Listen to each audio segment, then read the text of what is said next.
ये कहानी मेरठ की एक बहन ने भेजा है। ये उनकी आप बीती कहानी है। उनको अपना नाम गुप्त ही रखना है। इस कहानी को सुनकर आपके रोंगटे खड़े हो जाएंगे। ये 1995 की बात है ना, जब मोबाइल हुआ करती थी और एक दूसरे से पर्सनल बातें करने के लिए या तो खत का सहारा लिया जाता था या फिर सहेलियों से आपस में बात की जाती थी, और नहीं तो फिर मैगजीन हुआ करती थी जिसमें प्यार मोहब्बत की बातें लिखी होती थी और तस्वीर दिखाई जाती थी। जिनकी बातें जैसी होती थी सामने वाला वैसा ही रिएक्ट करता था। मेरे अंदर भी सुहागरात को लेकर बहुत सारे डर पैदा हो रहे थे, क्योंकि मेरी कम उम्र की सहेली की शादी मुझसे पहले हो गई थी और जो कुछ उसने अपने सुहागरात के बारे में बताया था, मेरा तो डर कर बुरा हाल हो गया था। उसके बाद उसने जो मैगजीन दी थी उसे पढ़कर और देखकर तो मेरा दिमाग ही घूम गया था। मेरी कहानी उस दिन शुरू हुई थी। अब तो मुझे शादी के रात से बहुत डर लग रहा है। मैं आपसे डिवोर्स लेना चाहती हूँ। मैं शादी के रात की तकलीफ को बिल्कुल भी बर्दाश्त नहीं कर पाऊंगी। मुझे दर्द नहीं सहना। आप मुझे डिवोर्स दे दो।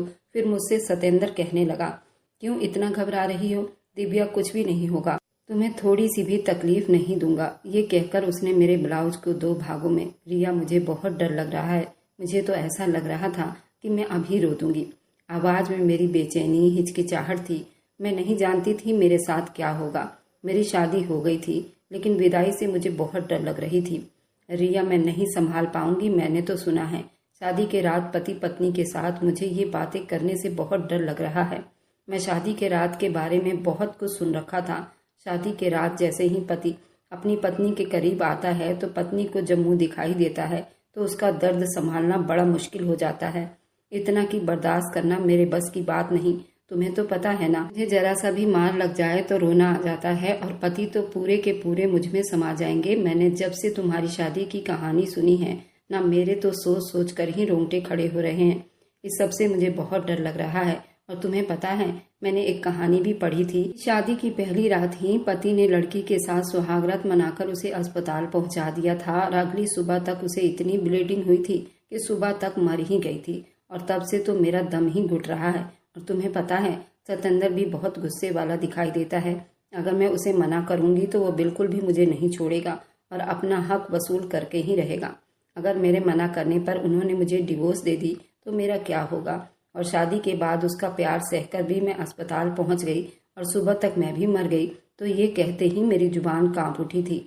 मेरी आंखों से बराबर आंसू निकले थे। मेरे आंखों में खून के आंसू तैर रहे थे। मुझे तो शादी जैसी शब्द से ही अब नफरत हो रही थी। मेरा इतने कहने पर रिया मेरे पास आई। फिर वह धीरे से बोलने लगी, दिव्या, यही दुनिया का दस्तूर है। शादी के रात तो हर लड़की को ये सब सहना ही पड़ता है। तुम इससे भाग कर नहीं जा सकती। शादी एक ऐसा बंधन है जो मर्द औरतों के जिस्म को भी उजाड़ देता है और ये मर्द की फितरत में शामिल होती है जो अपनी पत्नी से पूरी करता है। अगर तुम उसे रोकने की कोशिश करोगी तो ये मर्द के साथ बहुत गलत होगा और भगवान की नज़रों में भी ये पाप होगा। हर मर्द अपने दिल में एक ही इच्छा लिए शादी करता है और वह इच्छा अपनी पत्नी से पूरा करता है। और अगर शादी के बाद भी तुम उसे ये सब करने के लिए रोकोगी तो ये आदमी के साथ बहुत नाइंसाफ़ी वाली बात होगी। फिर मैंने एकदम से नाम में सिर हिलाया, नहीं रिया, नहीं, मैं ये सब बर्दाश्त नहीं कर पाऊंगी। ये सब सोचते ही मेरे जिस्म से जान निकलती जा रही थी।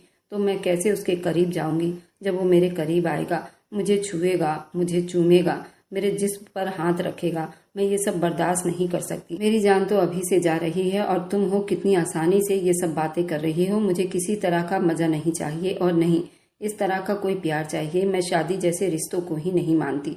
तुम खुद सोचो रिया, न जाने वो मेरे साथ क्या करेगा। वह बहुत ही मासूम थी। अपनी तकलीफ को अपने सहेली के साथ सुनाने की कोशिश कर रही थी। फिर से रिया कहने लगी, दिव्या, तुम परेशान मत हो। सभी को ये सब कुछ बर्दाश्त करना पड़ता है। मैं भी तो इस सब से गुजर चुकी हूँ। तुम अकेली नहीं हो जो ये बर्दाश्त करने पर इतना डर रही हो। मेरे साथ भी ऐसा ही हुआ था। दर्द भी हुआ था, लेकिन मैंने वो सब बर्दाश्त किया था, क्योंकि पति को अगर मैं ये सब करने से मना कर देती तो हमारा रिश्ता कमजोर पड़ जाता। अगर हम अपने पति को ये सब करने के लिए मना करते रहेंगे तो मर्द बाहर मुंह मारने लगते हैं, दूसरी औरतों में दिलचस्पी लेने लगते हैं और ये गलत भी है, पाप भी है। हर औरत को बर्दाश्त करना पड़ता है। तुम इससे कभी भी भाग नहीं सकती। आज नहीं तो कल ये सब सहना ही पड़ेगा। और तुम्हें पता है, अगर औरत इस सब चीज को अच्छे से समझने लगे तो उसे भी ये सब अच्छा लगने लग जाता है। तो मेरी बात को समझने की कोशिश करो। अगर तुम इसी तरह से डरती रहोगी, तुम्हारा रिश्ता खोखला पड़ जाएगा। फिर तुम्हारा पति सतेंद्र भी तुमसे भागने लगेगा, क्योंकि अपने पति की मोहब्बत से तुम खुद को दूर कर रही हो। रिया की इस तरह की बातें सुनकर तो मैं रोने लग गई थी। मेरी आवाज़ कांपने लगी। नहीं, मेरे साथ ज्यादती होगी। मैं इस तरह का समझौता नहीं कर सकती। मैं क्यों इस सब को बर्दाश्त करूं? वो कैसे मुझे छुएगा, मेरे करीब आएगा, मेरे जिस्म पर हाथ फेरेगा? ठीक है, मैं मानती हूँ वो मेरा पति है, लेकिन जिस्म तो मेरा है, इसमें मेरी मर्जी कहाँ? फिर एक गहरी सांस ली। दिव्या, ये सब तुम्हारी मर्जी से नहीं चलेगा। ये जिंदगी का सिस्टम है, ऐसा ही है और कोई भी उसे बदल नहीं सकता। बस हम लड़कियों को थोड़ा सा झुकना पड़ता है, थोड़ा दर्द भी सहना पड़ता है, थोड़ी सी तकलीफ को बर्दाश्त भी करनी पड़ती है और फिर धीरे धीरे सब कुछ ठीक हो जाता है। अगर तुमने मना किया तो तुम्हारा रिश्ता बिगड़ सकता है, लेकिन तुम ऐसी गलती मत करना। देखो, तुम्हारे माँ बाप भी बूढ़े हो गए हैं, कब तक उनके सर पर बैठी रहोगी? तुम्हें इतनी हिम्मत भी नहीं कि तुम इस दुनिया के दस्तूर से लड़ सकोगी। मेरे बगैर तो तुम कॉलेज के दरवाजे तक नहीं जाती, फिर अकेले जिंदगी कैसे बिताओगी? फिर भी मुझे रिया की बातें कुछ समझ नहीं आ रही थी। मुझे तो डर लग रहा था और मैंने अपने हाथों में अपना चेहरा छुपा लिया था। मैं ये बर्दाश्त नहीं कर पाऊंगी रिया, मैं टूट जाऊंगी। मेरे जिस्म से तो जान ही निकल रही है, मेरी आत्मा कांप रही है, मैं मर जाऊंगी रिया। मुझ में इतनी हिम्मत नहीं। वो जब मेरे पास आएगा, मुझे छुएगा, मैं अंदर से मर जाऊंगी सच में। मैं तो सिर्फ एक ही बात पर अटक कर रह गई थी। मेरी सहेली रिया एक शादीशुदा लड़की थी। 8वीं के बाद ही उसके माँ बाप ने उसकी शादी कर दी थी। अब वो तो प्रेग्नेंट हो गई थी, लेकिन वो मेरी पक्की वाली दोस्त थी। मुझे बिल्कुल भी नहीं समझ पा रही थी। कमरे में अब तो चुप्पी छाई हुई थी। उस सन्नाटेदार कमरे में मेरी सिसकियां गूंज रही थी। फिर रिया मुझसे कहने लगी, दिव्या, अगर तुम ये सब नहीं बर्दाश्त कर पाओगी तो तुम्हारा रिश्ता खराब हो जाएगा और आगे नहीं चल पाएगा। इतना कहकर वह अपने घर चली गई थी, मगर मुझे तो उसकी बातों से बहुत डर लगने लगा था।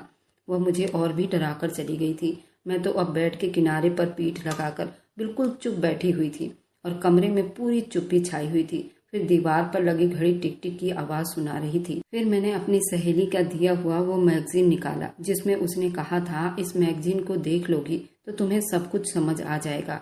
ये सब उस टाइम की बात थी, 1995 की, जब ना कोई मोबाइल था। ये सब बातें सहेलियां या भाभियां ही बताया करती थी। मेरा दिल बहुत घबरा रहा था। किसी के मुंह से सुनने में और अपने साथ होने में जमीन आसमान का अंतर होता है। लोग बातें करते थे, उसमें से आधा छुपा लेते हैं। मेरी सहेली ने वो मैगजीन दी थी, जो कि डायरी की तरह थी। कोई भी देखता तो उसे लगता कि डायरी है। जब मैंने वो मैगजीन निकाली तो मेरे पैरों तले से जमीन निकली थी। मुझे भी बिल्कुल समझ नहीं आया था ये क्या है। मैं मैगजीन के पन्ने पलटती रही। तब मुझे कुछ और ही पिक्चर देखने को मिले। जो पति का हक होता है, जिसे पत्नी को निभाना ही पड़ता है और पत्नी का फर्ज बनता है अपने पति की इच्छाओं को पूरा करे। मेरी तो आंखों में फिर से नमी आ गई थी। उस मैगजीन की फोटो को देखा तो मेरे सीने पर हथौड़े की तरह बरस रहे थे। औरत को दर्द होता ही है, लेकिन उसे बर्दाश्त करना पड़ता है। मोहब्बत तो वक्त के साथ पैदा हो जाती है, लेकिन जिस्मानी संबंध जरूरी है। ये एक जिस्म की भूख है। जो कोई औरत अपने पति के प्यार को ठुकराती है तो उसका रिश्ता कमजोर पड़ जाता है और इस सब में मजा भी खराब हो जाता है।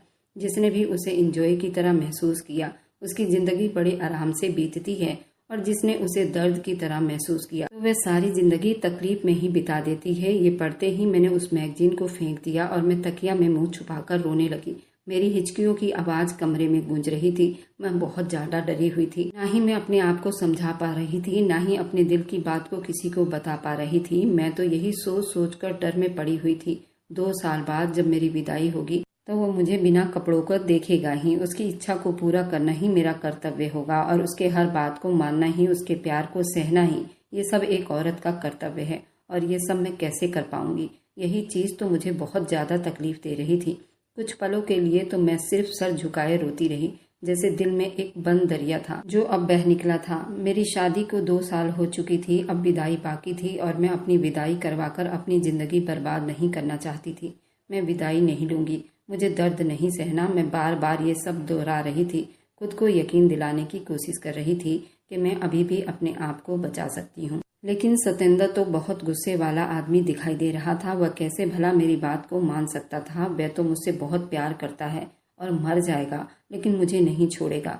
हे भगवान, मैं क्या करूं? मैं कैसे ये सब बातें सतेंद्र से कह सकती हूँ? मैंने अपनी आंखों से आंसू साफ किए और कुछ सोचकर मैंने कांपते हाथों से अपनी वही डायरी उठाई और सतेंद्र के लिए मैंने कुछ नोट लिखा और मैंने वो नोट लिखकर उसका पन्ना फाड़कर अपने पड़ोसी के बच्चे से वह खत भिजवाया था। सतेंद्र का घर ज्यादा दूर नहीं था। सतेंद्र मेरे पड़ोसी का रिश्तेदार था। मुझे पता था अगर ये बात मेरे घर वालों को पता चलेगा, मगर मुझे यकीन था मैं सतेंद्र को मना कर ही दम लूंगी। वो मेरे साथ रिश्ता तोड़ दे। अगर वो मुझसे इतनी मोहब्बत करता है तो मेरे डर को महसूस करके खुद ही पीछे हट जाएगा। जब मैं ही उसे खुद से ठुकरा दूंगी तो वह कभी भी मुझे नहीं अपना पाएगा। लेकिन मुझे क्या खबर थी, सतेंद्र उड़ती हुई चिड़ियों के भी पर गिन लेता था। ये मैंने सुना था। भला कैसे वह अपनी मोहब्बत को अपने हाथ से जाने देगा। मैंने एक गहरी सांस ली और सतेंद्र को वह खत लिखा था। सतेंद्र, मैं आपसे मिलना चाहती हूँ। क्या मैं आपके घर आ सकती हूँ? दिल तो मेरा बहुत घबरा रहा था। सतेंद्र तो मुझे पहले भी अपने घर बुला चुका था। सतेंद्र की मम्मी ने भी मुझे कई बार अपने घर बुलाने की कोशिश की थी, लेकिन मैं हर बार कुछ न कुछ बहाना बनाकर टाल देती थी। मगर आज मैं खुद ही उसके घर जाने की बात पर मेरा हाथ पैर पहले ही कांप उठा था। कुछ दिन के बाद खत का जवाब आ गया था। हाँ, आ जाओ, तुम्हारे लिए तो मेरे सारे घर के दरवाजे खुले हैं। कोई भी तुम्हें नहीं रोकेगा। अगर तुम कहो तो मैं खुद ही लेने आ जाऊंगा तुम्हें। उसने तो मुझे बहुत ही प्यार से जवाब दिया था। वह तो मुझसे बहुत मोहब्बत से बात कर रहा था। अगर उसे जरा भी मालूम हो जाता कि मेरे दिमाग में उसके लिए क्या कुछ चल रहा है तो वो मेरी टांगें तोड़ देता। उसका इतना मोहब्बत भरा खत देखकर तो मेरे हाथ पैर कांपने लगे थे। डर से मेरी जान ही निकलने लगी थी। हमेशा से सतेंद्र का सामना करना मुझे बड़ा मुश्किल ही लगता था। फिर मैंने जल्दी से उस खत का जवाब लिखा था। उस बच्ची के हाथ से दोबारा भिजवाया था। मैंने उस खत में लिखा था, नहीं, मैं खुद ही आ जाऊंगी आपसे मिलने के लिए। बस आप मुझे ये बता दे कि कब आप घर पर रहोगे। फिर उसने जवाब दिया, मैं डाकखाने से 5 बजे घर आता हूँ। हाँ, तुम्हें कोई भी फिक्र करने की ज़रूरत नहीं। तुम्हारे आने से मेरी माँ भी खुश होगी और तुम्हें किसी बात का टेंशन नहीं लेना। ना ही माँ तुम्हें कुछ कहेगी और ना ही मैं तुम्हारी मम्मी को कुछ कहने दूंगा। बस तुम आ जाओ मेरी जान। मैं तुम्हारा बेसब्री से इंतजार कर रहा हूँ। मैंने खुशी से धन्यवाद लिखा था और फिर मैं बड़ी तसल्ली में हो गई थी। एक नई हिचकिचाहट ने मुझे आकर घेरा था, लेकिन अब मैं बिल्कुल चुप नहीं रहना चाहती थी। अब मुझे सतेंद्र से जवाब चाहिए था, इस रिश्ते से भी और खुद से भी। मैं एक बार खुद ये सारी जानकारी लेना चाहती थी। मुझे मालूम था ये सब गलत है। इतनी जल्दीबाजी में मुझे फैसला नहीं करना चाहिए। किसी बड़े से इस मामले में अपनी राय लेनी चाहिए। मगर कहते हैं ना, जितनी उम्र उतनी सोच। मैं बेवजह ही अपना घर बर्बाद करने पर तुली हुई थी। पूरी रात मैंने इसी उलझन में बिता दिया और फिर सुबह हो गई थी। लेकिन मुझे कुछ भी समझ नहीं आ रहा था कि मैं किस तरह से अपने माँ बाप से बात करूं। उन्हें कैसे बताऊं कि मैं सतेंद्र से मिलना चाहती हूं। लेकिन किसी भी तरह से उनको बताना ही था। मैं अब यहाँ तक पहुंचकर हिम्मत हारना नहीं चाहती थी। मैंने हिम्मत की और किचन में चली गई। फिर धीरे से बोली, मम्मी, मैं आज अपने पति सतेंद्र से मिलना चाहती हूँ। मैं ही जानती थी ये शब्द मैंने कितने मुश्किल से कहे थे मम्मी से। ये कहते हुए मुझे बहुत शर्म महसूस हो रही थी। मम्मी ने बड़ी गंभीरता से पलटकर मेरी तरफ देखा। क्यों, तुम्हें क्या जरूरत पड़ गई है सतेंद्र से मिलने की? अब तुम्हारी विदाई को सिर्फ 3 महीना रह गया है और अब इस तरह की मुलाकात नहीं होनी चाहिए। ऐसी मुलाकातें करते रहने से लोगों की नज़र लग जाती है इस रिश्ते को, और विदाई के दिन दुल्हन के चेहरे पर रूप नहीं निखरता। अब तो तुम्हारी मुलाकात विदाई के दिन ही होनी चाहिए।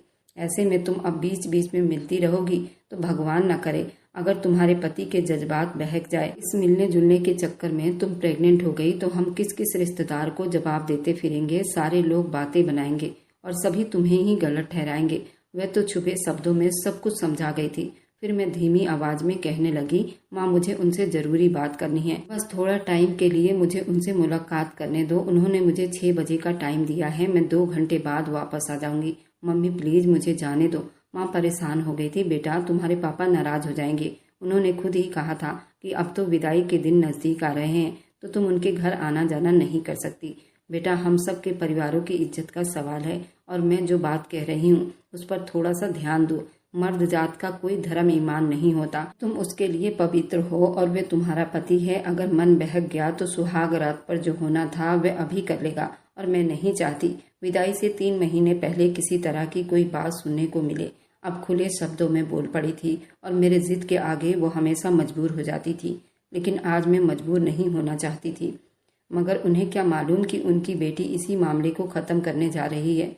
मैंने घबराकर कदम पीछे किए। उनका कोई भी इनकार सुनने के लिए तैयार नहीं थी, और जिस तरह की बातें वह कर रही थी वे बातें मेरे खून निचोड़ने के अलावा और कुछ नहीं था। एक पल को चुप रहकर आंखें बंद की और हिम्मत करके दोबारा आगे बढ़ी। माँ, मुझे बस एक बार जाना है। मैं वादा करती हूँ देर नहीं करूँगी। भगवान के लिए आप मेरी मम्मी हैं, मेरी बात समझने की कोशिश करें। मेरे दिल में बहुत सी उलझनें हैं, मैं खुद को लेकर बहुत परेशान हूँ। वो मेरी जिंदगी का हिस्सा बनने जा रहा है, मुझे उनसे कुछ पूछना है, कुछ सुनना है। मैं खाली दिल के साथ इस रिश्ते में नहीं जा सकती। उन्होंने मेरी तरफ देखा, मेरी आंखें नम थी, मेरे चेहरे पर बहुत परेशानी दिखाई दे रही थी। मैं थोड़ा परेशान हो गई थी। किस बात के लिए तुम्हें टेंशन हो रही है? एक दिन विदाई सारी लड़कियों की होती है, फिर उसमें परेशान होने वाली कौन सी बात है? माँ प्लीज आप कह दो ना, मुझे जाना है। भगवान के लिए मैं आपको अभी कुछ भी नहीं बता सकती, लेकिन मेरा उनसे मिलना बहुत जरूरी है। अगर आप चाहती हैं कि मैं खुश रहूं तो मुझे आज जाने दीजिए और पापा को भी संभाल लेना।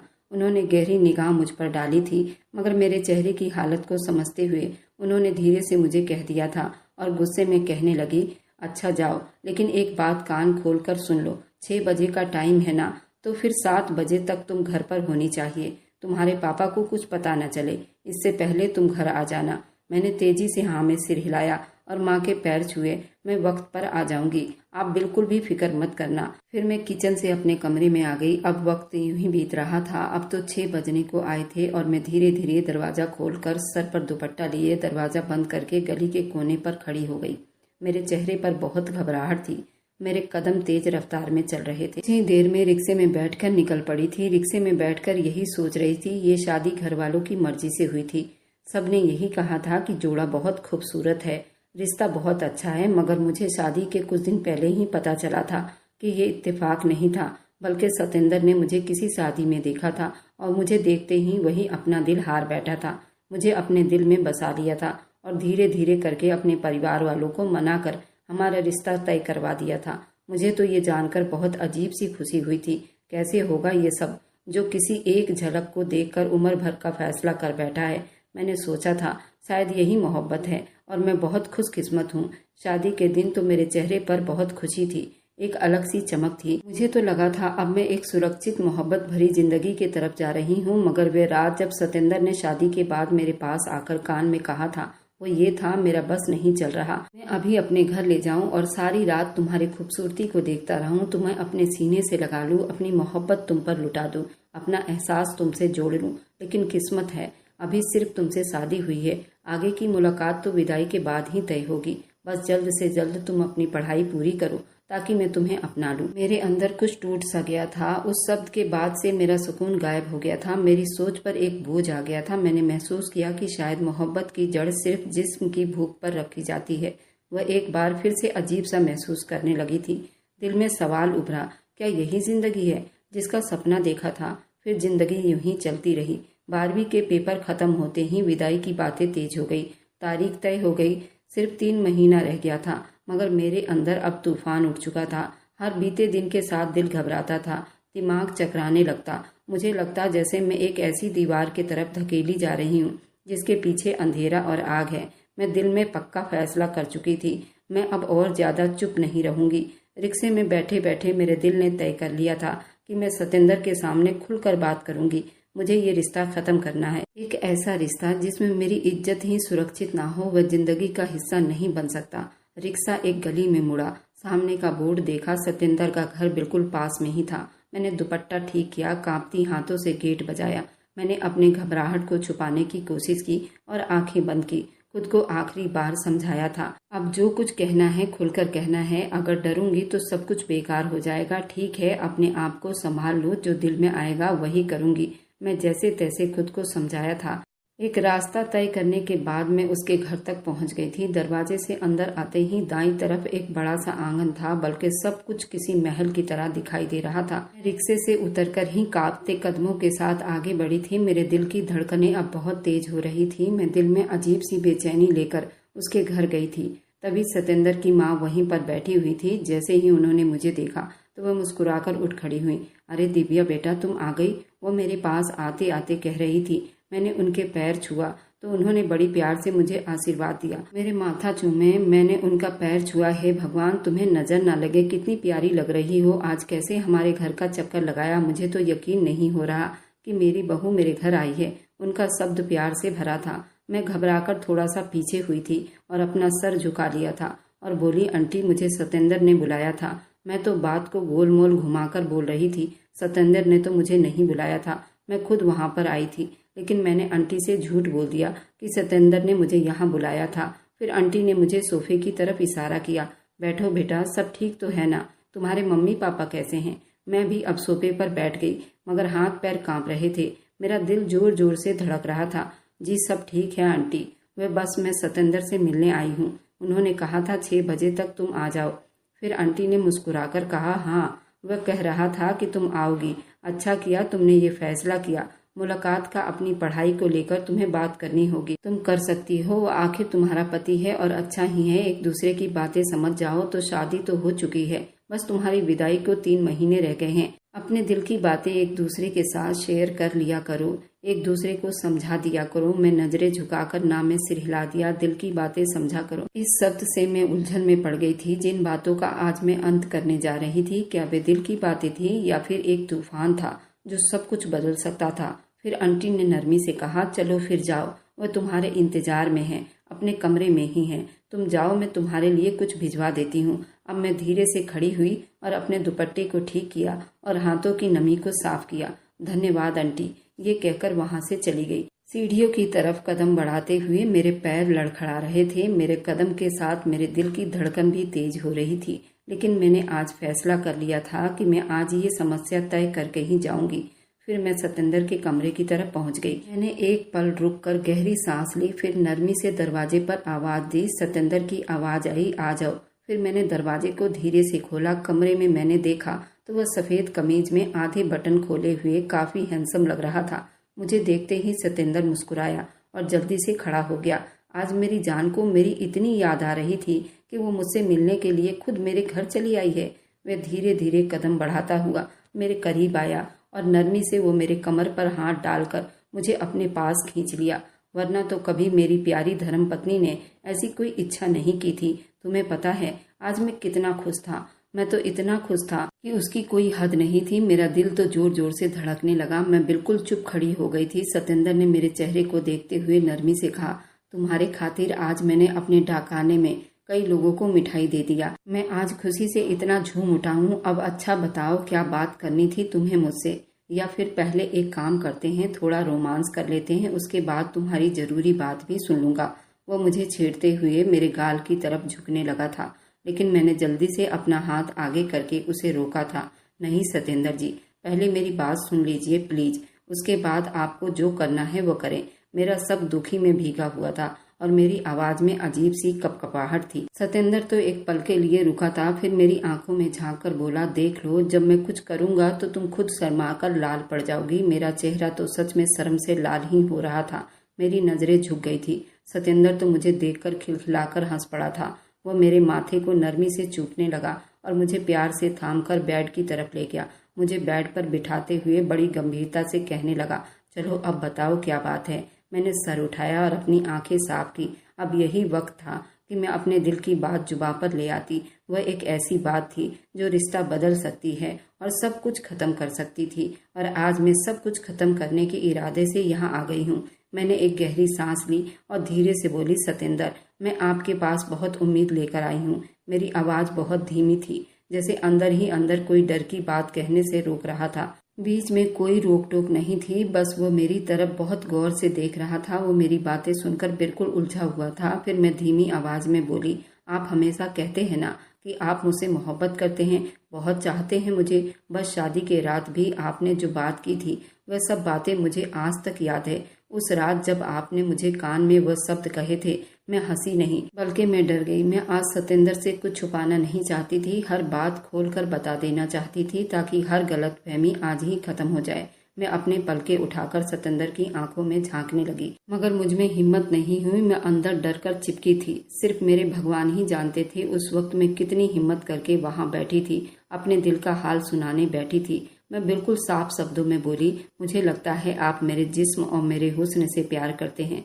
मैं इल्जाम नहीं दे रही, इस वक्त मैं सिर्फ अपनी हालत बता रही हूँ। आप जैसे आदमी के लिए ये सब कुछ आम सा होगा, लेकिन सतेंद्र जी, मेरे लिए ये सब कुछ बहुत भारी है। मैं हर बात खुलकर बता देना चाहती थी, कुछ भी बात आज नहीं छुपाना चाहती थी। सतेंद्र बिल्कुल चुप बैठा मुझे देख रहा था। उसके होठों पर एक धीमी सी मुस्कुराहट थी, मगर आंखों में एक गहरी गंभीरता उतर आई थी। मैंने हल्का सा कांपते हुए कहा, मैं जानती हूँ मैं ये गलत बोल रही हूँ, ये सब कहने का वक्त नहीं था, शायद मौका भी नहीं। आपको दुख होगा, आपका दिल दुखेगा, लेकिन मैं मजबूर हूँ। मैं रुक गई, जैसे शब्द गले में ही फंस गई हूँ। फिर खुद को संभाल कर बोली, मैं आपकी मोहब्बत और आपकी चाहत बर्दाश्त नहीं कर सकती। मैं बहुत डर गई हूँ सत्येंद्र जी, मुझे आपसे डिवोर्स चाहिए। दिल जोर जोर से धड़क रहा था, ऐसा लगता था जैसे अभी हलक से बाहर आ जाएगा। मेरी आवाज़ भारी हो गई, मगर आंखों में आंसू नहीं था। मुझे अब इस रिश्ते को आगे नहीं बढ़ाना। मुझे सुहाग रात जैसे शब्दों से डर लगता है। आपकी चाहत मेरा डर बनकर रह गई है। मैं बहुत मजबूर हूँ, अपने दिल का हाल बता रही हूँ। अगर कुछ भी बुरा लगे तो मैं माफ़ी चाहती हूँ। सत्येंद्र जरा भी नहीं बोला, न चेहरे पर कोई हैरानी न गुस्सा, सिर्फ चुप से मुझे निहारता रहा, जैसे हर शब्द अपने अंदर समा रहा हो। मैं आखिर बात कहने के लिए पलकें बंद की, फिर धीरे से कहा, मैं आपके साथ नहीं रहना चाहती, मुझे डिवोर्स चाहिए। ये शब्द जितने परेशानी के साथ कहा था मैं ही जानती थी। कमरे में पल भर को सब कुछ थम गया था। मेरी कांपती आवाज़ हवा में बाकी रह गई। सत्येंद्र के होंठ पर अब भी वही मध्यम सी मुस्कुराहट थी, लेकिन आंखें कुछ और कह रही थी, शायद सवाल, शायद दुख। ये सब चुप्पी में छुपी झलक रही थी। मैंने आखिरी बात कही थी कि सत्येंद्र ने गहरा सांस लिया, मुझे बड़े तसल्ली से देखते हुए बोला, ठीक है, मुझे तुम्हारी बातें समझ आ रही है, लेकिन मैं तुमसे और ना ही मुझे तुम्हारी बातों पर गुस्सा आया है। वो बहुत तसल्ली से बातें कर रहा था। वो मेरा दिमाग पढ़ चुका था और एक जवान समझदार 28 साल का लड़का था। आसानी से वो मुझ जैसी 18 साल की लड़की के बात को समझ सकता था। मैंने उसके तरफ हैरानी से देखा, जैसे मुझे यकीन ही ना आया हो कि एक आदमी इतनी नरमी से मेरी बात को बर्दाश्त कर सकता है। क्योंकि आने से पहले जब मैंने रिया से इस बारे में बात की तो वो बहुत गुस्सा हुई थी। रहने दो, क्यों अपनी जिंदगी बर्बाद करने पर तुली हुई हो। शादी करनी इतनी बड़ी समस्या नहीं थी, मगर उसकी बात मैं समझ ही नहीं रही थी और जानबूझकर यहाँ पर आ गई थी। मगर दिल में एक डर भी था। मुझे रिया ने कहा था कि मर्द लोग ऐसी बातों को बर्दाश्त नहीं करते। अगर वह तुम्हारे मुंह से इस तरह की बातें सुनेगा तुम्हें छोड़ेगा नहीं, बल्कि पूरा परिवार फैसले के लिए बिठा लेगा। मगर यहाँ तो समस्या ही उल्टी हो गई थी। फिर सत्येंद्र ने मेरे आगे झुककर नरमी से पूछा, अच्छा ये तो बताओ, तुम्हें ये सब बातें किसने बताई? न जाने क्यों मेरी बातें सुनकर उसे अंदाजा हो गया था ये जुबान मेरी नहीं थी। मैं बहुत मासूम थी। जितने बड़े बड़े शब्दों को मैं बोल चुकी थी उसके सामने साफ साफ झलक रहा था मैं किसी और से अच्छी तरह से गलत जानकारी लेकर उसके सामने आई हूँ। मैंने थोड़े वक्त के लिए सोचा और फिर सत्येंद्र से कहने लगी, सत्येंद्र जी, वो मेरी सहेली है ना रिया, उसने मुझे बताया, मेरी बेस्ट फ्रेंड है। आपसे शादी वाले दिन मिलवाया तो था, वही है। सत्येंद्र को याद आ गया। मैं बोलती ही चली गई। रिया की तो 8वीं क्लास के बाद ही उसके माँ बाप ने उसकी शादी कर दी थी और 2 साल के बाद विदाई की थी।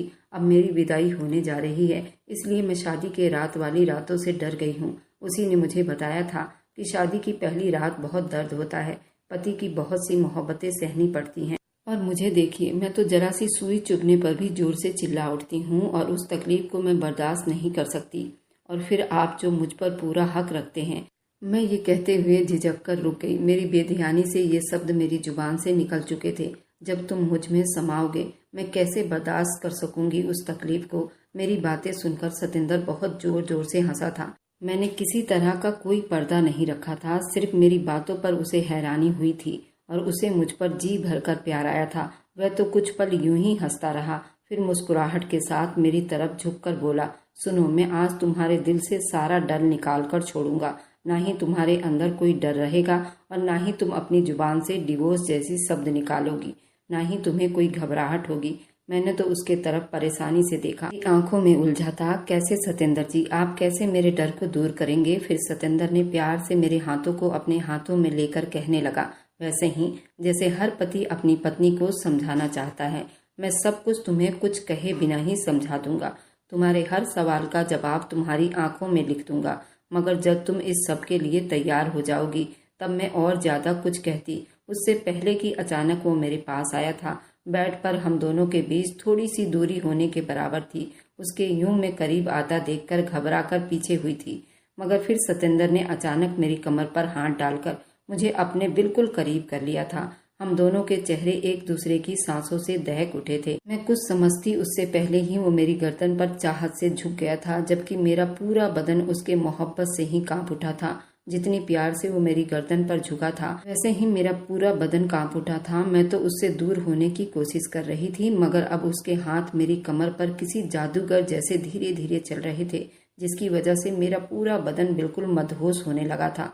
मगर मैं उसे रोकने की कोशिश की, मगर मैं खुद उसके मोहब्बत में डूबती चली गई। कब मेरी गर्दन से दुपट्टा हटा, कब मेरी कमीज उतर गई, मुझे तो कुछ भी पता ही नहीं चला था। मैं बेकाबू होकर उसके सीने से जा लगी थी। सतेंद्र भी धीरे धीरे मेरे शरीर को चूमता चला गया और मैं भी उसे ऐसा करने से रोक नहीं पाई थी। फिर वहाँ 2 घंटे तक कमरे में चुप्पी छाई हुई थी। मैं उसके बिल्कुल गोद में लेटी हुई थी। मेरा चेहरा थकन से सूज रहा था। मेरे पूरे बाल बिखरे हुए थे और चेहरे पर आकर ठहर गए थे। फिर सतेंद्र ने धीरे से मुझसे पूछा, अब निकल गया डर तुम्हारा? ज्यादा दर्द तो नहीं हुआ ना तुम्हें? मैं भी टिमटिमाती अंदाज में अपनी आंखें खोली थी। फिर उससे कहने लगी, आपने मेरे साथ अच्छा नहीं किया सतेंद्र जी। मैं आपको कभी माफ नहीं करूंगी। मैं तो आपसे सिर्फ बात करने आई थी। आपने तो मेरे साथ में ये सब बातें करते करते एकदम ठहर गई थी। मेरा चेहरा तो शर्म से लाल हो उठा था। फिर सतेंद्र ने मुस्कुराते हुए नाजुक सी मेरी नाक को छुआ, प्यार भरी शब्दों में बोला, मेरी प्यारी पत्नी, मेरी जान, तुम्हें समझाना बहुत जरूरी था। तुम बेवकूफ़ी में बहुत बड़ा कदम उठा लेती, जो न सिर्फ तुम्हें नुकसान देता बल्कि हमें एक दूसरे से दूर कर देता। और मैं ऐसा बिल्कुल भी नहीं करना चाहता था जिसमें अपनी जान से दूर हो जाऊं। मैं जितनी मोहब्बत तुमसे करता हूँ शायद दुनिया में किसी से हो। मेरे इस प्यार को तुम बुरा मत समझना। ये सब तुम्हें समझाना अब बहुत जरूरी हो गया था। मैं तुम्हारा पति हूँ, कोई गैर आदमी नहीं हूँ। सतेंद्र की बातें सुनकर अब मेरे दिल पर भी सुकून आ गया था। मेरा तो डर ही निकल गया था। अब मुझे शादी के रात को लेकर कोई भी डर नहीं लग रहा था। अब मुझे अच्छी तरह से समझ आ गई थी कि शादी के रात इतनी डरावनी नहीं होती जितनी कि मैं सोच सोच कर डर रही थी। सतेंद्र जी, सच में आपने मुझे सब कुछ समझा दिया। अब मुझे इस रिश्ते को लेकर कोई ऐतराज नहीं, लेकिन अब मुझे माँ को लेकर बहुत डर लग रहा है। विदाई से पहले हमारे बीच ये सब हो गया। अब मैं माँ से क्या कहूँगी? तो सतेंद्र कहने लगे, इसमें डरने वाली कौन सी बात है? मैं तुम्हारा पति हूँ, क्यों तुम इतना डर रही हो? मैं तुम पर पूरा हक रखता हूँ, उसमें डरने वाली क्या बात है? तुम फिक्र मत करो, मैं इसी हफ्ते तुमको विदा करवा कर ले आऊँगा और फिर पूरे हफ्ते मैं तुम पर अपना जान लुटाऊंगा। ये सुना था कि मेरे गाल शर्म से लाल पड़ गए थे और फिर सतेंद्र मुझे खुद मेरे घर छोड़ने के लिए आए थे और फिर घर आकर माँ से कहने लगे, मैं अगले हफ्ते ही दिव्या को विदा करवा कर ले जाना चाहता हूँ, अगर आपकी परमिशन हो तो। माँ कहने लगी, बेटा आपकी मर्जी नहीं चलेगी इसमें, बड़ों की राय जरूरी है। अब बड़े मिलकर तय कर चुके हैं कि 3 महीने बाद तुम्हारी पत्नी तुम्हारे साथ विदा होकर जाएगी, तो आप इस मुहूर्त को बदल नहीं सकते। आप अब घर जाइए। ये सुना था कि मेरे पैरों तले से जमीन निकली थी। माँ ने तो बिल्कुल साफ मना कर दिया था और जो कुछ मेरे साथ हो गया था मैं उसे माँ से कैसे बताती, क्योंकि इसमें तो मेरी ही गलती थी। आखिर दोनों परिवारों ने मिलकर अपनी ही बातों को माना, लेकिन मेरे साथ एक बहुत बड़ी दुर्घटना हो चुकी थी। मैं उस दिन की मुलाकात से प्रेग्नेंट हो गई थी। मेरी डेट भी नहीं आ रही थी, पर मैं ये बात अपनी माँ को भी नहीं बता सकती थी और दोबारा मैं सतेंद्र से भी नहीं मिल पाई थी। लेकिन मैंने सतेंद्र को एक खत लिखा था, उसमें सब कुछ बता दिया था। सतेंद्र ने भी मेरे खत का जवाब दिया था और कहा, कोई बात नहीं, तुम इस बात को राज ही रखना, नहीं तो घर वालों को पता चलेगा तो दोनों परिवारों की बहुत बदनामी होगी। विदाई से पहले मैं प्रेग्नेंट हो गई हूँ। मैंने इस बात को किसी को नहीं बताया और उस दिन का बेसब्री से इंतजार करती रही, लेकिन जो किस्मत में लिखा होता है उसे तो इंसान टाल ही नहीं सकता। मेरे विदाई वाले दिन सतेंद्र को अचानक अटैक पड़ गया था और वह मौके पर ही दम तोड़ गया था। ये खबर मेरे लिए किसी कयामत से कम नहीं थी। मैंने जो कुछ कर लिया था सतेंद्र के साथ, मैं वो किसी को बता भी नहीं सकती थी और कोई मेरी बात पर विश्वास भी नहीं करता। ऐसे ही जब कई दिन बीत गए और मेरा पेट बाहर को आने लगा, सबके पैरों तले से जमीन निकली थी। माँ तो मुझे देखकर ही परेशान हो गई थी। ये कब हुआ? मैंने माँ को सब कुछ सच सच बता दिया। माँ ने जब उनके घर ये खबर भिजवाई तो वे लोग इस बात को मानने के लिए तैयार ही नहीं हुए। उन्होंने कहा कि नहीं, ये मेरे बेटे का खून नहीं हो सकता। अभी तो हमने उस लड़की की विदाई नहीं करवाई, तो ये बच्चा हमारा कैसे हो सकता है। उन्होंने इस बच्चे को अपनाने से मना कर दिया और मैं विधवा हो गई थी। एक बच्चे की माँ भी थी। माँ बाप ने तो मुझे माफ कर दिया था, लेकिन मैं अपने आप को कभी माफ न कर पाई थी। उन्होंने कहा कि हम तुम्हारी दूसरी शादी कर देते हैं, ये बच्चा हम रख लेंगे। मैं अब दूसरी शादी नहीं करना चाहती थी। मैं इसी बच्चे को पढ़ाना लिखाना चाहती थी। मैंने भी कुछ साल के बाद अपने लिए जॉब ढूंढ लिया था। पूरे खानदान में हमारी थू-थू हो गई थी। मैं तो इन सब की परवाह ही नहीं करती थी, पर माँ बाप पर इन सब का बहुत असर पड़ा था। वे रोज मेरे बारे में सोचकर अपने शरीर को कमजोर कर रहे थे, लेकिन मैंने भी दुनिया की बातों को पीछे छोड़कर जीना सीख लिया था और मैं उस बच्चे के साथ जी रही थी। अब मैं आप लोगों से पूछना चाहती हूँ, क्या मुझे दूसरी शादी कर लेनी चाहिए या नहीं? मेरा बेटा भी काफी बड़ा हो गया है और मेरी वीडियो आप लोग जहाँ कहीं से भी देखते हैं, कमेंट में अपने शहर और राज्य का नाम जरूर बताइए। मुझे आप लोगों के कमेंट पढ़ने में बहुत आनंद आता है। उन सभी का मैं बहुत बहुत धन्यवाद करना चाहती हूँ जो लोग मेरी वीडियो को देखते हैं, लाइक करते हैं और शेयर करते हैं। अगर आपको आज की कहानी पसंद आई है तो वीडियो को जरूर लाइक कीजिएगा और अपने दोस्तों के साथ शेयर भी कीजिएगा। और हाँ, अगर आपने अभी तक हमारे चैनल को सब्सक्राइब नहीं किया है तो जरूर सब्सक्राइब कर लें। मिलते हैं हम अपनी कल की एक और नई दिलचस्प कहानी के साथ। मुझ पर सदा अपना प्यार और स्नेह बनाए रखें। सभी को मेरा प्यार भरा नमस्कार दोस्तों। खुश रहें, स्वस्थ रहें, मस्त रहें।